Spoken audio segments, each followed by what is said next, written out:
你有没有想过，为什么有的视频分辨率很高，但看起来却很模糊？为什么有的视频分辨率很低，看起来却非常清晰？为什么有的动漫或游戏看起来非常清晰，但总感觉少了点什么？大家好，这里是一收成频道，本期视频就跟大家解释一下这些疑惑，并告诉大家怎样选择合适的视频文件和显示器，看到更高的画质。创造大自然的造物主是个伟大的建模师，他建造的模型精度可以达到原子级别，比如组成人体的碳原子，它的直径可达 1.4 乘10的负14方米，大概相当于一根头发丝直径的5000分之一。如果我们用相机直接把大自然中的建筑模型渲染出来，那么只需要考虑相机的因素，相机的像素越多，画质越高。不过我们日常看到的视频基本上都是由相机直接渲染出来的文件经过后期软件的加工得到的。大家常说的视频分辨率，比如1920乘1080，指的就是视频的长宽像素数量。在后期软件编辑中，如果相机直输文件的分辨率等于视频分辨率，二者完美配合，那么视频的画质就和相机直输的画质相同。如果相机直输文件的分辨率大于视频的分辨率，比如一个3840乘2160的相机直输文件缩小放到1920乘1080的视频中，那么这个1920乘1080的视频画质就比正常的更高。它的专业名字叫超采样，这就是有的视频分辨率不高，但看起来却很清晰的原因。反之，如果相机直输文件的分辨率小于视频的分辨率，比如一个1920乘1080的相机直输文件变达到3840乘2160的视频中，那么这个3840乘2160的视频画质就比正常的更低。这就是有的视频分辨率很高，但看起来却很模糊的原因。人和计算机的组合相比造物主就逊色了不少。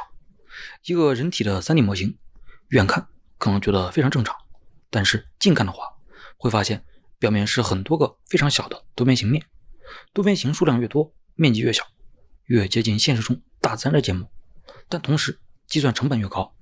而计算机的能力是有限的，多边形的数量不可能无限的多，因此模型的精度远不如大自然的高。而建模类视频的画面都是由一个个这样的模型和贴图组成并渲染出来的，所以它的画质除了要考虑分辨率之外，还要考虑模型的精度、表面贴图的质感，当然还有其他比如光影的细节、模型的运动等等因素。说人话就是真实复刻大自然的程度。有的动漫视频虽然分辨率很高，看起来很清晰，但是总感觉哪里差点。那么差的地方可能就是模型精度、表面贴图、光影效果这些。再比如10年之前的游戏，现在用 4K 的分辨率玩，一定会感到年代感，而年代感就是这些。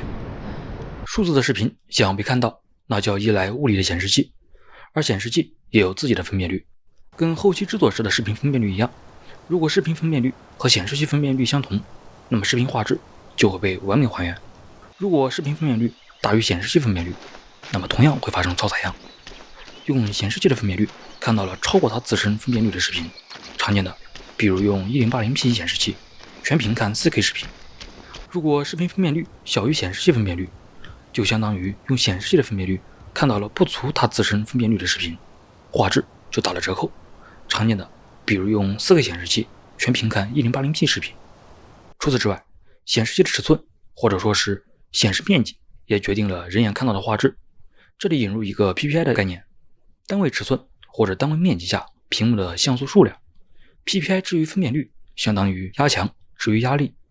同样尺寸面积的显示器，分辨率越大 PPI 越高，同样分辨率的显示器，尺寸面积越小 PPI 越高。而不同尺寸面积的显示器都有不同的使用场景，因为人眼的最佳舒适视角大约是60度，你看一个离眼睛1米左右的巴掌大的手机屏幕会看不清楚，你把眼睛贴在显示器屏幕上观看会看不全面。而正常操作时，屏幕越小离眼睛越近，用起来越舒服，